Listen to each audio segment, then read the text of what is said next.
الرحیم۔ یوں تو حضرت رسول خدا صلی اللہ علیہ وآلہ وسلم کے حقیقی جانشین اور خلیفہ برحق امام علی علیہ السلام ہیں۔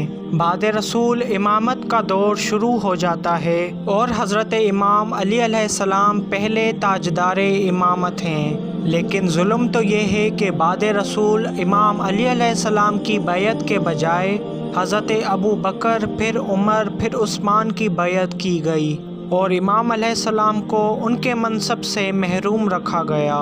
بعد رسول سب سے پہلے حضرت ابو بکر نے خلافت کی، ان کے بعد حضرت عمر نے خلافت کی اور ان کے بعد حضرت عثمان خلیفہ مقرر ہوئے۔ حضرت ابو بکر و عمر کی وفات کے بعد مسئلہ خلافت پھر زہر بحث لایا گیا اور امام علی علیہ السلام سے کہا گیا کہ اگر آپ پہلے خلیفاؤں کی سیرت پر عمل کرنے کا وعدہ کرتے ہیں تو آپ کو خلیفہ بنا دیا جائے گا۔ امام علی علیہ السلام نے فرمایا کہ میں خدا اور اس کے رسول اور اپنی رائے پر عمل کروں گا، لیکن سیرت شیخین پر عمل کبھی نہیں کر سکتا۔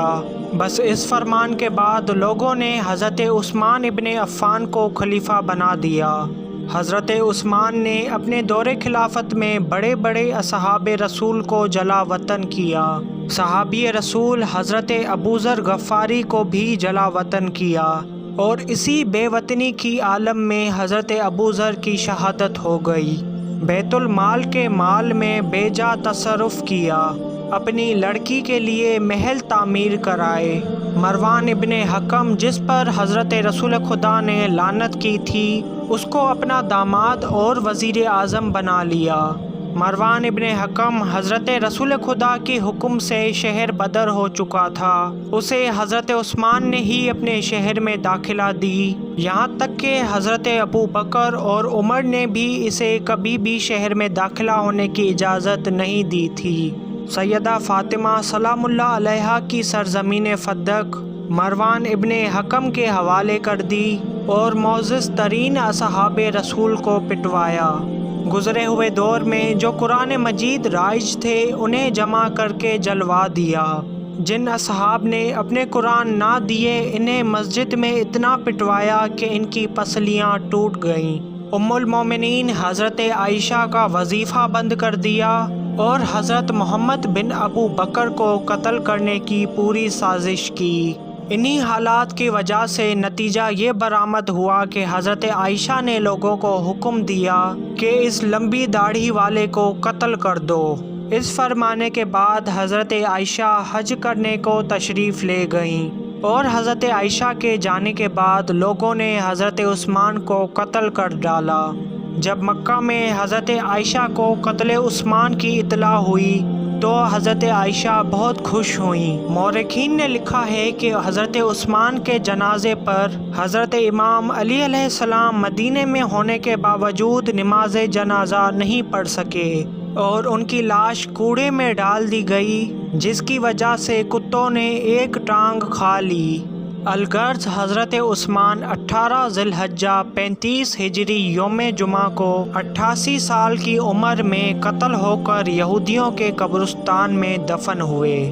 حضرت رسول کریم صلی اللہ علیہ وآلہ وسلم کی شہادت کے بعد سے حضرت امام علی علیہ السلام گوشہ نشینی کے عالم میں فرائض منصبی ادا فرماتے رہے، یہاں تک کہ خلافت کے تینوں دور اسلام کی تقدیر کے چکر بن کر گزر گئے اور سن 35 ہجری میں تخت خلافت خالی ہو گیا۔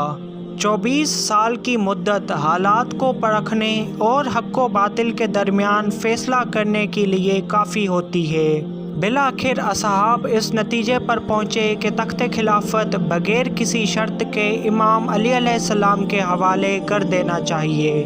چنانچہ اصحاب کا ایک گروہ امام علی علیہ السلام کی خدمت میں حاضر ہوا۔ اس گروہ میں حجاز، مصر، یمن، فلسطین اور شام کے نمائندے شامل تھے۔ ان لوگوں نے امام علی علیہ السلام سے درخواست خلافت قبول کرنے کی خواہش کی۔ تب امام علیہ السلام نے فرمایا کہ مجھے اس کی طرف رغبت نہیں ہے، تم کسی اور کو خلیفہ بنا لو۔ جب لوگوں نے امام علیہ السلام کو اسلام کے انجام سے آگاہ کیا تو امام علیہ السلام نے رضا ظاہر فرمائی۔ امام علیہ السلام نے فرمایا کہ میں اگر خلیفہ ہو جاؤں گا تو تمہیں حکم خداوندی ماننا پڑے گا، اور امام علیہ السلام نے ظاہری خلافت قبول فرما لی۔ حضرت امام علی علیہ السلام 25 ذو الحجہ سن 35 ہجری کو تخت خلافت پر جلوہ افروز ہوئے اور منبر کی 3 سیڑھیوں کو چھوڑ کر ٹھیک اسی چوتھی سیڑھی پر بیٹھے جس پر حضرت رسول کریم تشریف فرماتے تھے، جو حقیقت کی لحاظ سے رسول اللہ کی شہادت کے بعد ہی ہونا چاہیے تھا۔ ظاہری خلیفہ بننے کے بعد امام علیہ السلام نے جو پہلا خطبہ پڑھا اس کی ابتدا کچھ اس لفظوں سے تھی: خدا کا لاکھ لاکھ شکر اور اس کا احسان ہے کہ اس نے حق کو پھر اپنے مقام پر اور اپنے مرکز پر موجود کیا۔ امام علیہ السلام کی عہد خلافت میں سب سے پہلا کام طلحہ اور زبیر کی بغاوت کو فروغ کرنا تھا، جنہیں حضرت عائشہ نے بہکایا تھا۔ حضرت عائشہ امام علی علیہ السلام کی سخت ترین دشمن تھیں، اور خاص انہی کی وجہ سے امام علی علیہ السلام اب تک خلیفہ نہ بن سکے تھے۔ اگر حضرت عمر کے زمانے میں کہ جب لوگوں کے دلوں میں نبوت کی دہشت اور رسالت کی ہیبت قائم تھی اور سچا دین قائم تھا، اس وقت اگر حضرت امام علی علیہ السلام مسلمانوں کے حاکم مقرر ہوتے تو آپ کی حکومت اور سیاست کہیں بہتر اور اعلیٰ ثابت ہوتی، اور آپ کے کاموں میں ذرا برابر بھی ضعف قائم نہیں ہوتا۔ لیکن امام علیہ السلام کے پاس خلافت اس وقت آئی کہ جب لوگوں کی نیتیں فاسد ہو گئی تھیں اور انتظامات ملکی اور اصولی حکومت کے متعلق والیوں کے دلوں میں حرص پیدا ہو گئی تھی، اور ان سب سے زیادہ طمع اور مکار معاویہ ابن ابو سفیان تھا، کیونکہ اس نے اپنی حکومت جمانے کے لیے لوگوں کو دھوکہ اور فریب دے کر، ان کے ساتھ مکر و حیلہ کر کے اور مسلمانوں کا مال لٹا کر لوگوں کو اپنی طرف کر لیا تھا۔ امام علیہ السلام نے بیعت کے دوسرے روز بیت المال کا جائزہ لیا اور سب کو برابر برابر تقسیم کر دیا۔ حبشی غلام اور قریشی سردار دونوں کو 2 درہم ملے۔ اس پر پیشانیوں پر سلوٹیں پڑ گئیں۔ بنی امیہ کو اس دور میں اپنی دال گلتی نظر نہ آئی تو کچھ لوگ معاویہ ابن ابو سفیان سے جا ملے تو کچھ لوگ مکہ حضرت عائشہ کے پاس چلے گئے۔ حضرت عائشہ حج سے واپسی پر آ رہی تھی کہ انہیں قتل عثمان کی خبر ملی۔ آپ حد درجہ خوش ہو گئیں تو انہوں نے پوچھا کہ اب خلیفہ کون مقرر ہوا ہے؟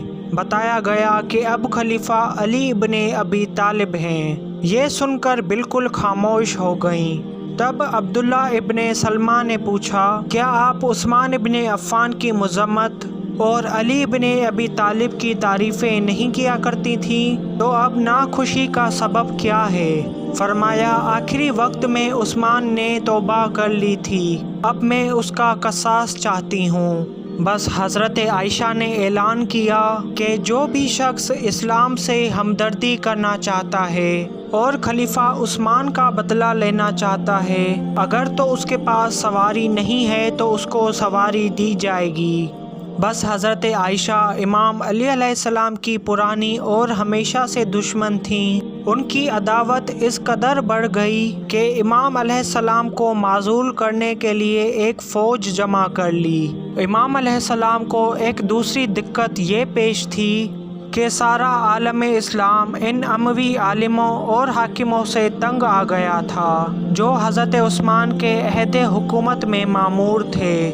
اگر امام علیہ السلام ان کو بدستور رہنے دیتے تو حکومت کے باوجود جمہور کو چین نہ ملتا، اور اگر ہٹا دیتے ہیں تو مخالفوں کی تعداد میں اضافہ ہو جاتا۔ ان میں سے اکثر ایسے تھے کہ جن کے باپ دادا یا عزیز و اقربا امام علی علیہ السلام کی تلوار سے موت کے گھاٹ اتر چکے تھے، یا امام علی علیہ السلام کے عدل و انصاف کا تماشا دیکھ چکے تھے۔ ان کو نظر آ رہا تھا کہ اگر علی ہیں تو ہم نہیں رہ سکتے، اور رہے بھی تو منمانی نہیں کر سکتے۔ انہوں نے وہ کمین گاہ تلاش کی کہ جہاں بیٹھ کر وہ داماد رسول پر تیر چلا سکیں اور وہ مورچے بنائیں اور گھاٹیاں کھودیں جن کی آڑ میں چھپ کر وہ نئی حکومت کو اکھاڑ سکیں۔ طلحہ اور زبیر جو خود حکومت اور خلافت کے خواہش مند تھے اور حضرت عائشہ کی حمایت اور مدد ان کو حاصل تھی، پہلے تو امام علی علیہ السلام سے بیعت کر بیٹھے اور پھر ان سے سازشیں کرنے لگے۔ ایک دن امام علی علیہ السلام کی خدمت میں حاضر ہوئے اور کوفہ اور بصرہ کی حکومت طلب کرنے لگے۔ تب امام علیہ السلام نے ان سے کہا کہ مجھے تمہاری ضرورت ہے، مدینے میں رہو اور روزمرہ کے کاروبار حکومت میں میری مدد کرو۔ لیکن دوسرے دن وہ مکہ جانے کی اجازت مانگنے آ گئے اور یہ دونوں عائشہ سے جا ملے جو مخالفت کے لیے بالکل تیار تھیں۔ امام علیہ السلام خلیفہ تو ہو گئے لیکن دیکھتے تھے کہ ان کی حکومت جمی نہیں ہے۔ گزشتہ خلیفاؤں کی حکومت میں بہت سی بدعنوانیاں پیدا ہو گئی تھیں جن میں اصلاح کی ضرورت تھی۔ انہوں نے اصلاح کا ارادہ کیا۔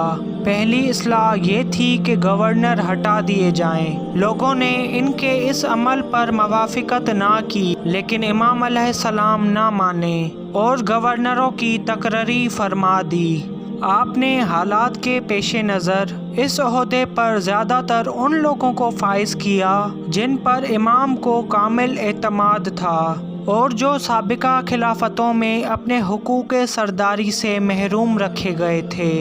امام علیہ السلام نے عبداللہ کو یمن کا، سعید کو بحرین کا، سما کو تہامہ کا، اون کو تمامہ کا، قسم کو مکہ کا، کیس کو مصر کا، عثمان بن عنیف کو بصرہ کا، عمار بن یاسر کو کوفہ کا اور سہل کو شام کا گورنر مقرر فرما دیا۔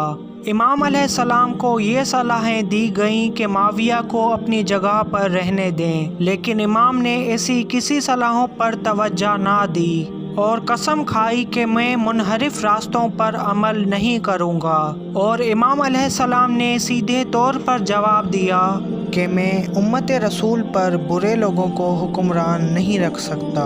عامل ہٹتے گئے اور کچھ لوگ مکہ جا کر حضرت عائشہ سے جا ملے اور کچھ لوگ شام میں معاویہ ابن ابو سفیان کے ساتھ جا ملے۔ طلحہ اور زبیر مکہ جا کر حضرت عائشہ سے جا ملے اور انتقام عثمان پر ایک تحریک اٹھائی۔ ابن اسیر یالی نے حضرت عائشہ کو 60,000 دینار اور 600 اونٹ اس لیے دیے کہ امام علی علیہ السلام سے لڑنے کے لیے تیاری کریں۔